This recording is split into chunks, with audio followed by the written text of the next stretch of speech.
Hello everyone and welcome to the lecture on AWS Identity and Access Management IAM. So introduction to AWS IAM. 1. Web Service for Secure Access Control. AWS Identity and Access Management enables secure control over access to AWS resources, ensuring that only authenticated and authorized users can access them. 2. Central management of permissions. IAM allows for the centralized management of user permissions, specifying who can access which resources within AWS. 3. Authentication and authorization control. It distinguishes between authentication, signing in, and authorization, having permissions, providing a clear framework for access control. 4th, strong recommendation against root user regular use. So AWS advises against using the root user account for everyday tasks to enhance security. The root account has full access to all the resources and the services. Number 5, safeguard root user credentials. It is crucial to protect the credentials of the root user account, using them only for tasks that require root account privileges. So the way it's related, when you create an AWS account first time, you are given a root user, and that's where IAM comes into the picture, because you are supposed to create regular IAM users and groups, and you should stop using the root user. So that's why IAM is the service which helps you offload your security from the root user to the regular IAM users, groups and roles. Okay, benefits of AWS IAM. Set permission guardrails and fine-grained access. So begin with broad permissions and refine access to the least privilege using fine-grained controls for specific workloads. 2. Manage workload and workforce identities across your AWS accounts. Whether for single or multiple AWS accounts, manage identities effectively, ensuring secure and streamlined access. 3. Use temporary security credentials and permission sets to access your AWS resources. Enhance security by granting temporary credentials for AWS resource access, utilizing IAM and AWS IAM Identity Center for workforce access management. 4th, analyze, access and validate IAM policies. As you move toward least privilege, employ tools to generate least privilege policies, verify and eliminate unnecessary access, and continuously analyze permissions to optimize access controls. Okay, AWS Identity and Access Management. This is very high level definition of identity and access management. So you can specify who or what can access services and resources in AWS, centrally manage fine-grained permissions, and analyze access to refined permissions across AWS. So this is how IAM works. So there are a lot of components involved. So IAM provides the infrastructure necessary to control authentication and authorization for your AWS account. The IAM infrastructure is illustrated by the following diagram, and there are some core elements or the items. First is principal. This is the AWS term for a person or an application that is authenticated using an AWS account or federated user identity. Second, authentication. This step involves verifying the identity of the principal trying to access the AWS environment. The principal can be authenticated through various means, like a user sign-in credential or a role that a user assumes. 3. Request. Once authenticated, the principal makes a request to AWS. This request includes the action or operations that the principal wants to perform and on which resources. For example, a request might be to access a specific S3 bucket or start an EC2 instance. 4th, account ID. The account ID is a unique identifier associated with an AWS account. Every request is tied to an account ID which specifies under which AWS account the action is to be taken. So when you open a account in AWS, you will be given a account ID, and it's a uniquely identifiable number, 12-digit number, and every request goes to works on a specific account ID. Fifth, authorization. So this step involves determining whether the authenticated principal is authorized to perform the requested action. Authorization is governed by policies which can be, so a couple of policies are there. Identity-based policies. These are attached to IAM users, groups or roles and specify what actions are allowed or denied. The 7th, actions. So this is actions for the console or operations or for the API or CLI. So action, basically what action you can perform. So it includes everything. It can be on the web console It can be through API or CLI. These are the specific tasks that principal wants to execute, which could be anything from launching an EC2 instance to creating an IAM user. And the diagram lists some examples. For example, run instance, create user, and create bucket. 8 is the resources. These are the AWS resources upon which actions can be taken. In the diagram, you can see EC2 instances, security groups, IAM groups, roles, users, and S3 buckets for or objects. Okay. Next is IAM features overview. So 1, shared access without password sharing. So IAM allows you to grant others access to your AWS account resources without sharing your password or access key through users, groups, and roles. Okay. So second, granular permission. You can assign specific permissions to different users for various resources, tailoring access control with greater flexibility. Third, secure AWS resource access for EC2 applications. IAM enables secure credential provision for applications on EC2 instances to access other AWS resources. Fourth, multi-factor authentication, MFA, enhance security by requiring a password or access key and a code for configured devices for account access. Fifth, identity federation. IAM allows users with existing passwords elsewhere, like in a corporate network or in some other system, to get temporary access to your AWS account through federation. Sixth, identity information for assurance. AWS CloudTrail integration provides log records that include IAM identity-based information about resource request. PCI DSS compliance. IAM supports PCI data security standard compliance for handling credit card data, ensuring secure data processing and transmission. 8. Integrated with many AWS services. IAM works with numerous AWS services, demonstrating its extensive integration across the platform. 9th, eventually consistent. IAM ensures high availability and reliability through eventual consistency across Amazon's global data centers. 10th, free to use. IAM and AWS Security Token Service, STS, are available at no extra charge, with cost incurred only when accessing other AWS services with IAM users or STS credentials. Okay, ways to authenticate. So how can you authenticate? There are 3 ways. First is AWS Management Console, which is the web console. It can be through the browser or the mobile application. So you will just use user login, user ID, and password. Next is AWS CLI, command line interface. And third one for software developments, integration and all, you can use SDKs also. Okay, AWS console sign-in methods. First, different sign-in experiences. AWS Management Console offers varied sign-in experience for different user types, including IAM users, root users, IAM Identity Center users. IAM Identity Center is basically AWS Single Sign-On. It was previously known as AWS Single Sign-On. Now it is rebranded as IAM Identity Center for Single Sign-On or users coming in from other system Single Sign-On. And lastly, federated users. So there are different experience for all these types of different types of users. Root and IAM user sign-in. Root and IAM users access AWS resources through the main AWS sign-in URL with permissions to account resources. So this is for root and IAM users.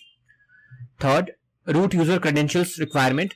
Signing in as the root user requires the email address and password associated with the root account.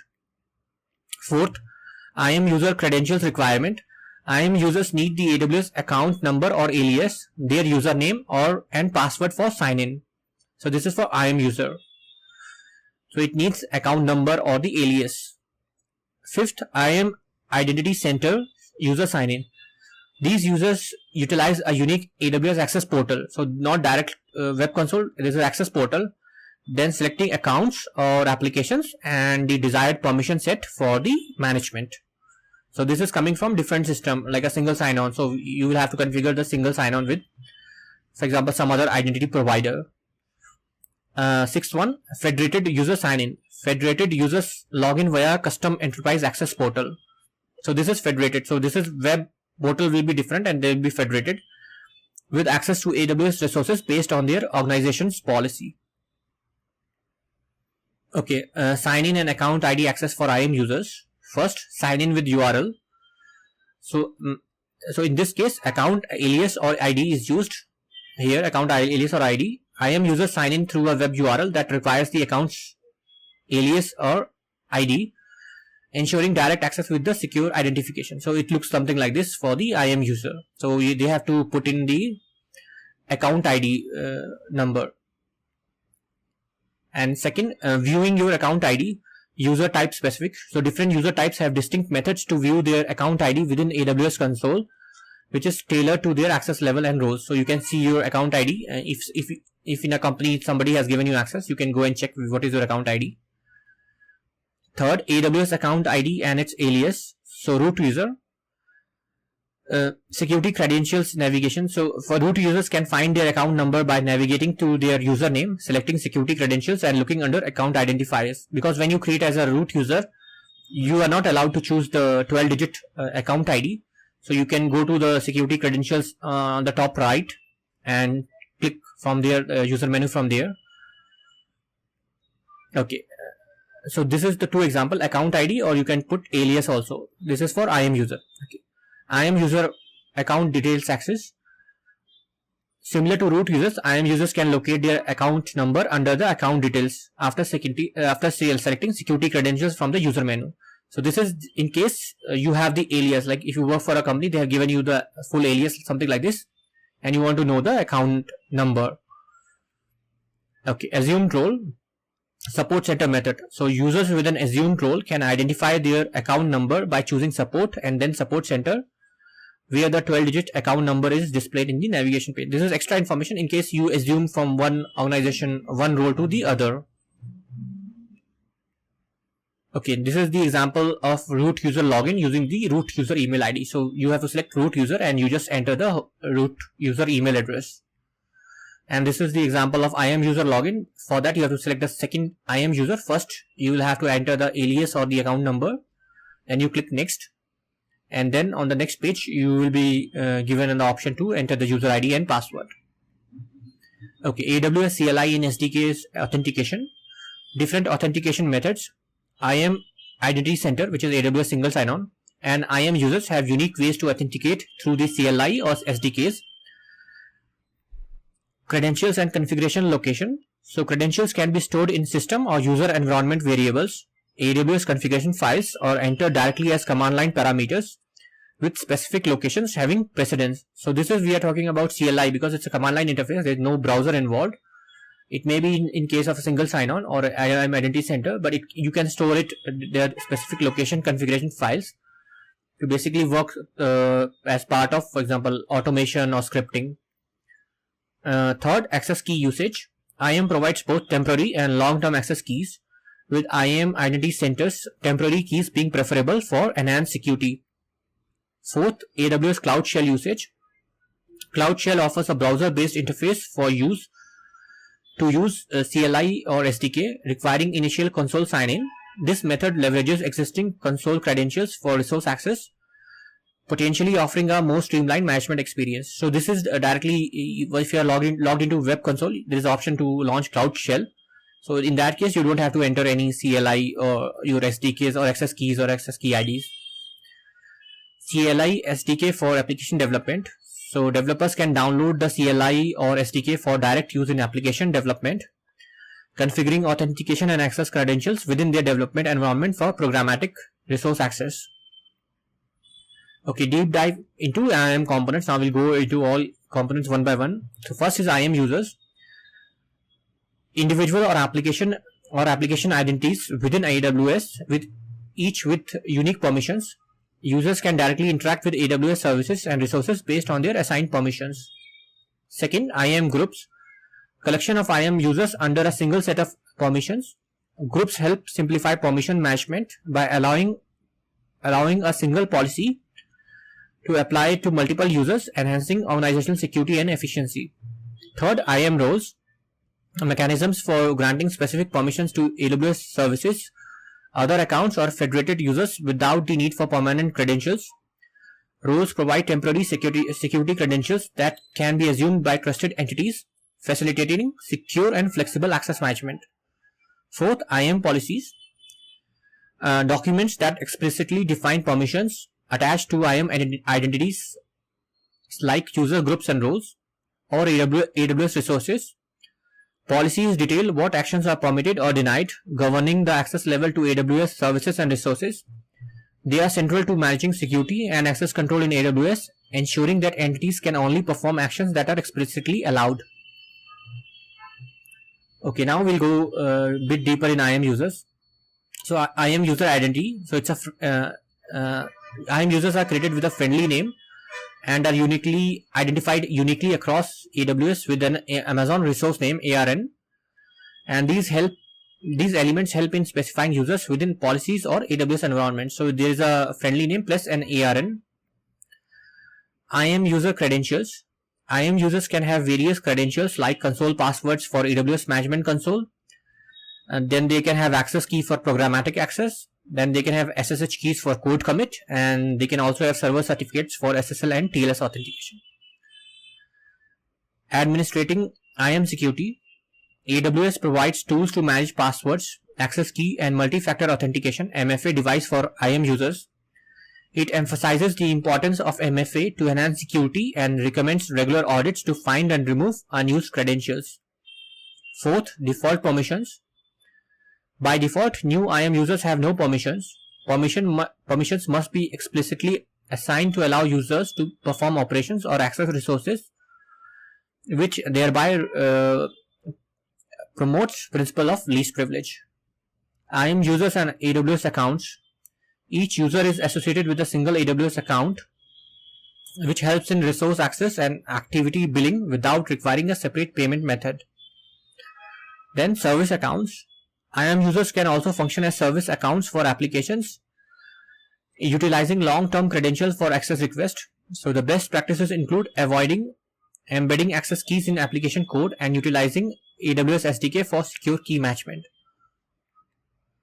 Okay, now we'll see IAM user groups. So IAM user is a collection of IAM users. IAM group is a collection of IAM users designed to simplify permission management by collectively assigning permissions to multiple users. Second, managing permissions efficiently. By using user groups, for example, like admins, permissions management becomes more streamlined, allowing for easy addition or removal of users based on their role changes within an organization. Third, attaching identity-based policies. Policies can be attached to user groups to grant shared permissions to all users within the group. However, user groups cannot be specified as principals in policies due to their nature related to permissions rather than authentication. Fourth, some important characteristics. Users groups can include many users, and users can belong to multiple groups. However, groups cannot contain other users groups, so there is no nesting. Nesting is not allowed, and there is no default group for all users in an AWS account. So by default, it comes without any group. So users are created, then you have to create a group to attach or add the user. So by default, there is no default group concept.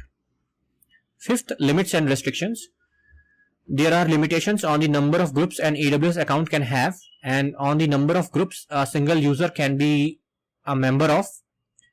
So this will make sure that there is a careful planning and management of user groups within IAM. Okay, understanding IAM roles in AWS. 1. IAM role identity. Unlike IAM users, roles are designed to be assumable by anyone who needs them, lacking permanent credentials like password or access keys. So role does not have any password or access keys. They are a way to be assumed by IAM users. Temporary security credentials. Assuming a role provides temporary security credentials, enabling secure, time-limited access to AWS resources. So use cases for IAM roles. Roles enable delegation of access to AWS resources within the same account, across different accounts, to AWS services, and to external users authenticated via identity providers. Cross-account access. Roles facilitate resource access across AWS accounts, allowing users from one account to access resources in another, which greatly helps collaboration and resource sharing. Fifth, mobile and external user access.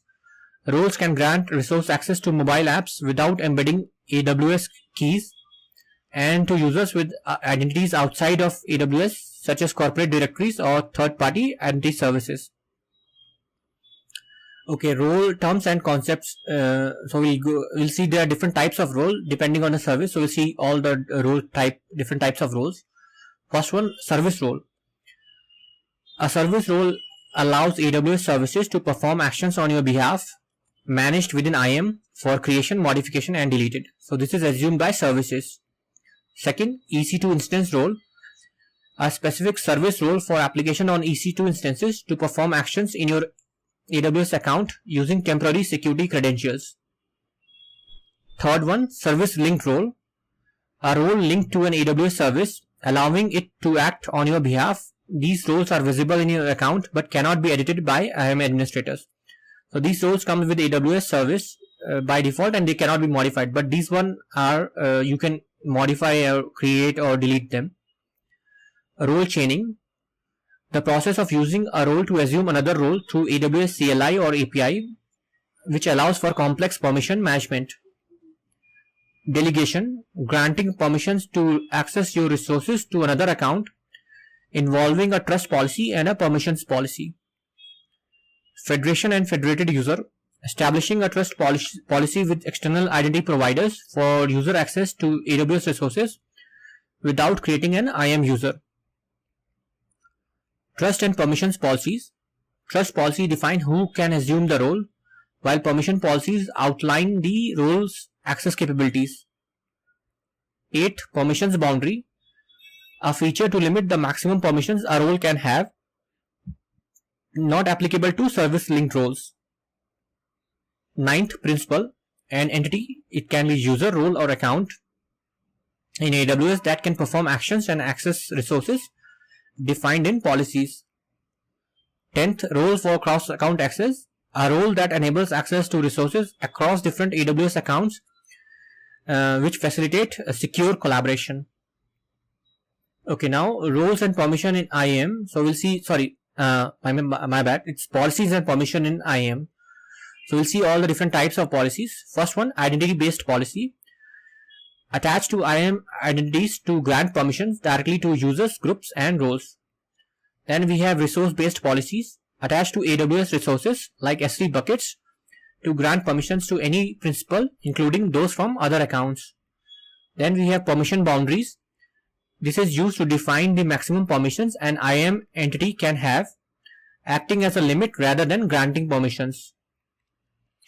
Then organizations SCP service control policies control the maximum permissions for members of an AWS organization, limiting what entities within the account can do. ACLs access control list utilized to grant cross account access without using JSON, and this is distinct in not granting permissions within the same account. And then 6th, session policies limit permissions for sessions created with AWS CLI or API, restricting the permissions of the assumed role or federated user. Okay, next is identity based policies in AWS. First, JSON permission policy documents. So we are going into each policy one by one now. So first is identity based policy. So these documents specify what actions identities, for example user groups and roles, can execute within AWS. Control actions, resources, conditions. They define the actions allowed or denied, under which conditions these actions can be performed. Managed policies, standalone policies that can be attached to multiple identities within AWS, providing flexibility and reuse. So managed is managed by us, the customer, and there are something called as AWS managed policies. So these are created and managed by AWS. These policies are designed to cover common use cases and scenarios. 5th, customer managed policies created by the user, offering finer control over the permissions and policies applied to identities. 6th, inline policies. So directly attached to a single identity, ensuring a one-to-one relationship, and are deleted with the identity. So this is part of the, for example, user, and if you delete the user, this policy will also go away because it's inline, it's like within the object. So now we'll see resource based policies in AWS. Again, it's a JSON policy document. Resources based policies are JSON formats and that control permissions directly on resources. Attached to resources like S3, S3. These policies are directly attached to resources, defining who can access them and under what conditions. Specify principal permissions. They grant specific permissions to principal on the attached resource. Fourth, enable cross-account access by specifying an account or IAM entities in another account as the principal. These policies facilitate cross-account resource access. Role trust policy for IAM roles. IAM roles use role trust policies as their resource-based policies to define who can assume the role. So this is for cross-account access. So role have to assume another role. Requires trust and identity-based policies. So for IAM roles, again continuation, a trust policy, resource-based and identity-based policy must be attached to define and enable permissions. Okay, now we'll see the other type of policies. Third one, IAM permissions boundary. So one, advanced IAM feature. Permission boundaries are used to define the upper limit of permissions that can be granted by policies attached to an IAM entity. Second, sets maximum permissions for IAM entity.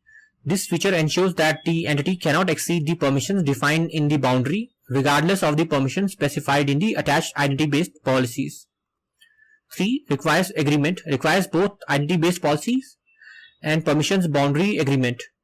An IAM entity can only perform actions allowed by both its permission boundaries and identity-based policies attached to it. So it's like a circle outside circle. So if both the circle, the principal cross, then only it's applicable. So both must be in agreement.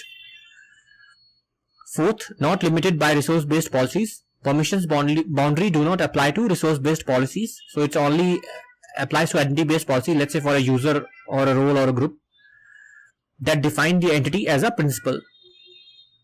Fifth, explicit deny overrides allow. So in IAM, an explicit deny in any policy will override permissions to grant it elsewhere, including within permissions boundary. So deny takes precedence. Okay, next we'll see service control policies in AWS organization. AWS organizations allow for the grouping and central management of your business AWS accounts. So we are talking about AWS organization, which is like at least more than one organization or two organizations when we have to manage. So this will come into picture. So SCP's application, if all features are enabled in an organization, service control policies can be applied to any or all accounts within it. It defines maximum permissions. SCPs are JSON policies that set the maximum permission for an organization or an organizational unit. Limits permission for member accounts. These policies limit the permission for all entities in member accounts, including AWS account root user.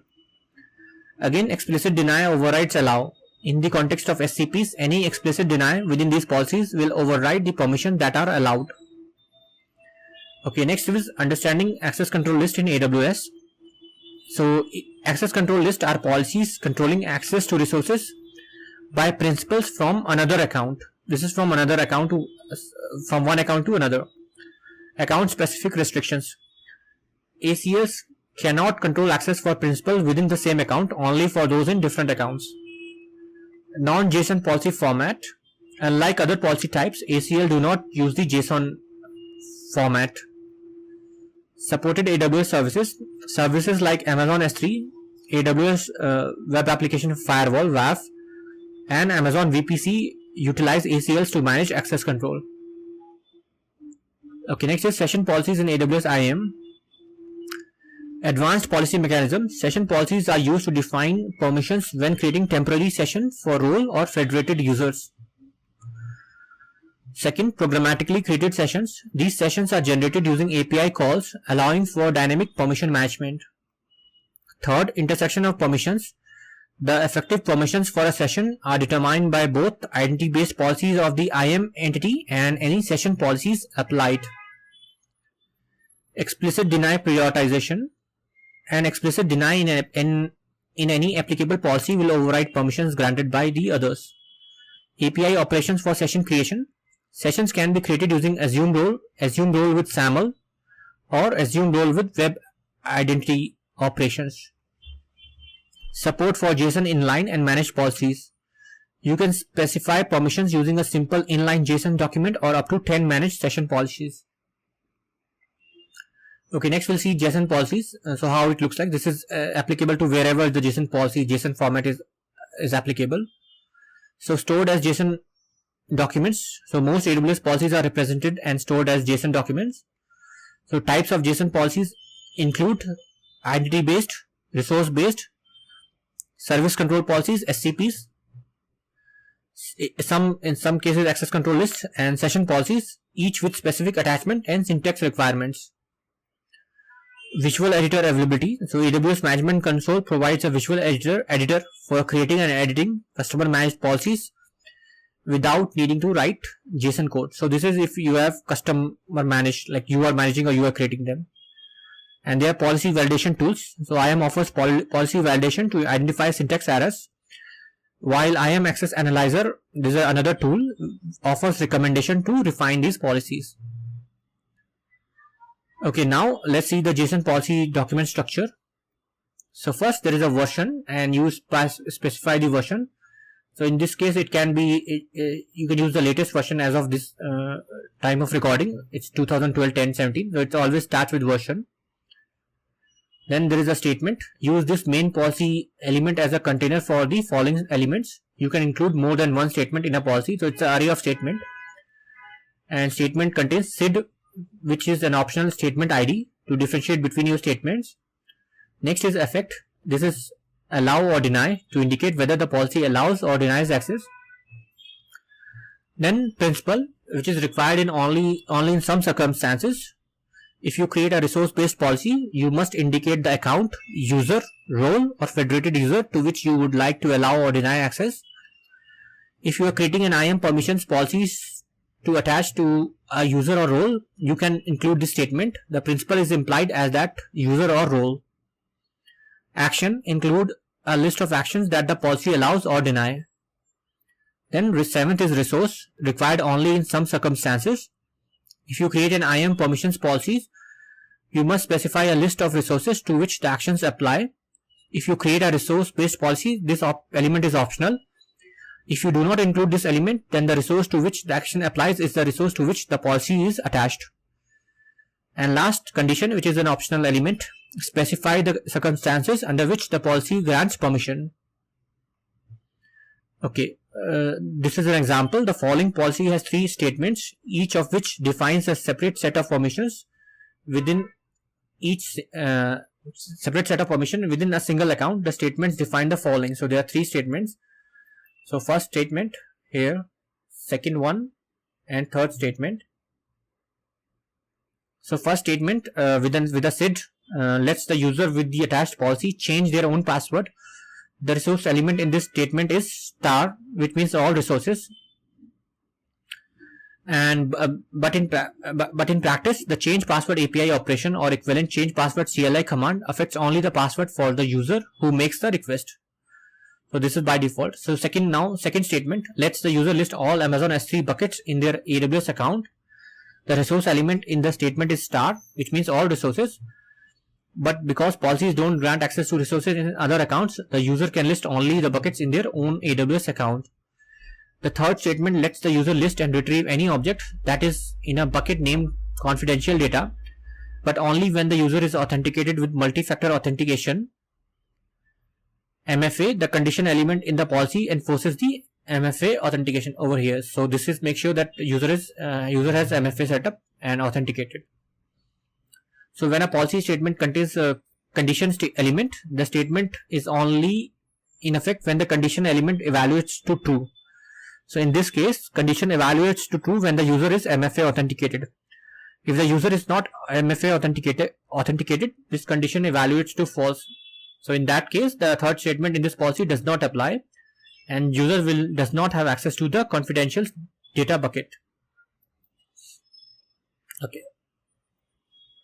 So the following identity based policy allows implied principal to list a single Amazon S3 bucket named example bucket. So whoever has authenticated will have access to this particular example bucket, because there is no principal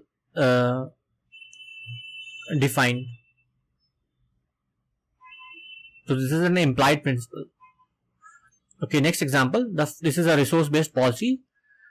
The following resource-based policy can be attached to an Amazon S3 bucket.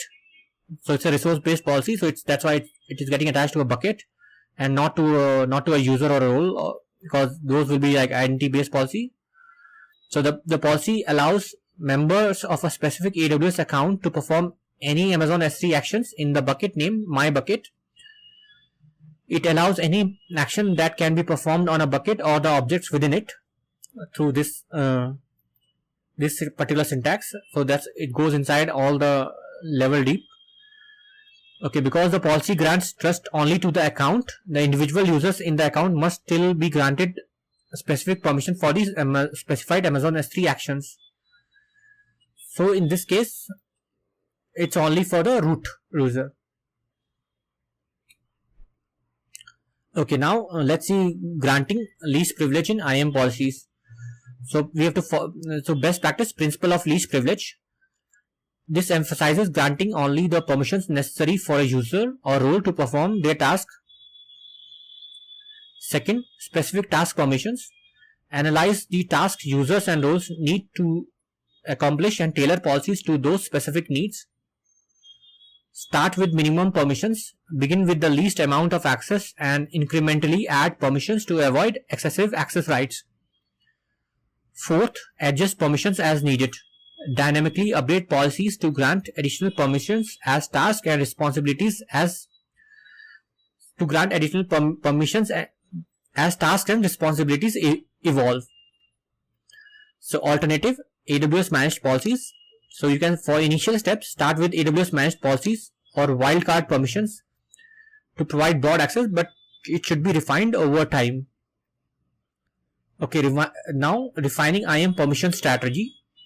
First, understand access level groupings. So utilize access level groupings to comprehend the extent of access policy grants categorized under list, read, write, permissions management, or tagging. So this is how you can define it. Second, then validate your policies. Employ IAM Access Analyzer for policy validation to ensure policies are secure and not overly permissive, utilizing over 100 policy checks through Access Analyzer. Third, generate a policy based on access activity. So you can leverage IAM Access Analyzer to create policies based on actual access activity, allowing for more precise permission grants based on CloudTrail logs. Fourth, use last access information. Analyze the Access Analyzer tab or AWS CLI API for last access data to identify and remove unnecessary permissions, further aligning with the principle of least privilege. Review account events in AWS CloudTrail. Inspect CloudTrail event history for detailed actions and resources accessed by IAM entities to fine-tune permissions accordingly. Okay, next is identity-based policies and AWS IAM. So the identity-based policies fall under like 3 different categories, so there's a subcategory. So first is AWS managed policy. So these are standalone policies created and administered by AWS, providing ready to use permissions for common use cases. It's already there when you log in first time, and you can assign, for example, S3 full access, EC2 full access, or S3 viewer or something. And these cannot be modified by users, but are updated by AWS to reflect new services or API calls. So these are given so that customers can start running from day one. So these are like canned policies. Second, customer managed policies. Policies created and managed within your own AWS account for specific needs, offering flexibility to update as requirements change. Starting from a copy of an AWS managed policy can be a good practice and for ensuring initial correctness. So you can take some out of the box AWS managed policy, customize it, fine tune it, and like create a copy, clone it, remove something, add something, and that would give it a new name. That would be a customer managed policy, and it is only for that particular AWS account ID. So you cannot see it in other accounts. Third one, inline policies. Policies that are directly attached to a single IAM identity, user, group, or role. So you can directly put into that object, and it's deleted along with the identity. Again, user, group, or role. So if you attach to a group and you delete the group, it will go away. And it is ideal for very specific use cases where the policy applies only to one entity. Okay, now we'll see AWS managed policies. So following diagram shows 3 AWS managed policies: administrator access, power user access, and AWS CloudTrail read-only access. So these are the one. So you have administrator access, and this is the policy name, power user access, and CloudTrail read-only access. And notice that a single AWS managed policy can be attached to principal entities in their different AWS account. So because it's shared across account, so you'll see it everywhere, and to different principal entities in a single AWS account. So this can be like used by multiple users and multiple accounts.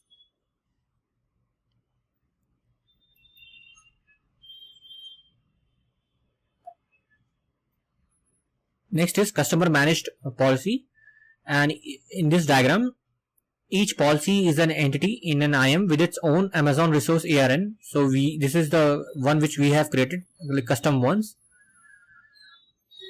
and so that's why they have its own ARN, and that includes the policy name. So ARN, which is Amazon resource name, includes the policy name. And notice that same policy can be attached to multiple principal entities.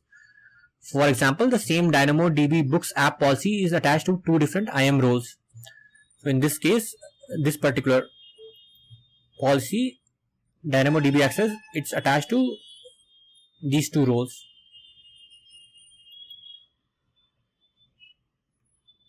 Okay, now inline policies. So each policy in this diagram, each policy is an inherent part of the user, group, or role. Notice that the 2 roles include the same policy, DynamoDB Books app policy, but they are not sharing a single policy. Each role has its own copy of the policy. So in this case we have a duplication because we have to copy paste the whole JSON again twice. So here this role, it has some customer managed policy, but this is the inline policy. So it's basically you have to copy paste the whole code in 2 different objects. So in this case, in the role object. Okay, now security best practices. First, federation with identity providers. So advocate for human users to access AWS with temporary credentials via identity federation, enhancing security. Second, use of temporary credentials. Encourage workloads to utilize temporary credentials with IAM roles for AWS access, further improving security posture. Third one, require multi-factor authentication for additional security. Fourth, update access keys. Regularly update access keys, especially for scenarios necessitating which requires long-term credentials to mitigate any risk. Fifth one, protect root user credentials. So it should be used only for billing or budgeting or payment or something. It should be not used on a day-to-day basis. Fifth, apply least privilege permissions. Implement permissions that provide only the necessary access rights. Seventh, start with AWS managed policies and progressively moving towards custom policies that adhere to least privilege. Eighth, use IAM Access Analyzer to create policies that ensure minimal privilege based on actual access pattern and activity. Ninth, review and remove unused assets. Regularly audit and eliminate unused users, roles, permissions, policies, and credentials to minimize security vulnerabilities. 10th, use conditions in policies. Incorporate conditions in IAM policies to tightly control access. So you can have some conditions like IP, time, whether MFA authenticated or not. 11, verify public and cross account access. So use IAM Access Analyzer to check for public and cross account access to resources, ensuring appropriate access control. 12th, validate IAM policies. Utilize IAM Access Analyzer to confirm that IAM policies are secure and operational. Establish permissions guardrails. Set up guardrails across multiple accounts to maintain a consistent security posture. And 14th, use permissions boundaries. Implement permissions boundary to delegate permission management within an account effectively. Now, root users best practices. First, secure root user credentials.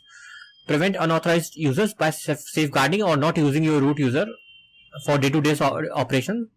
Second, use a strong password for root user. Third, secure sign in with MFA. Make sure you set up MFA for root user. Avoid root user access keys. So make sure you don't create access keys, because it can automate and program through some application or bot. Fifth, use group email for credentials. Use a group email address to manage root user credentials, ensuring shared responsibility so that breach can be notified easily compared to if it's just one person, right? Use group email for credentials. Okay. Fifth point was a multi-person approval for sign-in. So enhance security by requiring approval for multiple persons for root user sign-in. So this feature is also there. Okay. Seventh, restrict access to recovery mechanism. Tighten security by restricting access to account recovery options. So even for account recovery, you should give to right set of people and tighten the security. Secure organizations account credentials. So safeguard your organization's account root user credentials in case there is a multi-account organization setup, like organization under organization. And monitor access and usage. Keep track of root user access and usage to identify unauthorized activity through something like CloudTrail and all. Okay, last is which tasks require root user credentials. So these only for these the root user is required. Otherwise, we have to use IAM user. So these are very high privilege tasks. For example, change account settings. So key account settings such as account name, email, password, and access keys. Second, to restore IAM user permissions. So if an IAM admin loses their permissions, only root user can restore their access. So in case you create IAM admin users. Third, activate IAM access to billing and cost management. Though this is obvious because for billing and cost and monitoring and managing your AWS expenses. Fourth, view certain tax invoices. So root user credentials are needed to view specific tax invoices, particularly for value added tax in AWS Europe. Fifth, if you want to close your AWS account. Sixth, register as a seller in reserved instance marketplace. This task is reserved for the root user to manage AWS resource selling. Configure S3 bucket for MFA. So enhance security by requiring MFA for critical actions on S3 bucket. Edit, delete SQS resource policy. Root user can modify or remove SQS policies that deny all principals for security reasons. Edit, delete S3 bucket policy. So similar to SQS, root user intervention is necessary for policies denying all principals in S3 buckets. Sign up for AWS GovCloud US. Exclusive access for root users to enroll in AWS services for US government and facilities. 11th, request GovCloud root user access keys. Can be done only by root user through AWS support for secure access. And last, recover AWS KMS key. In case of an AWS key management service key becomes unmanageable, root user action is required for recovery. And that's all. Thanks for watching.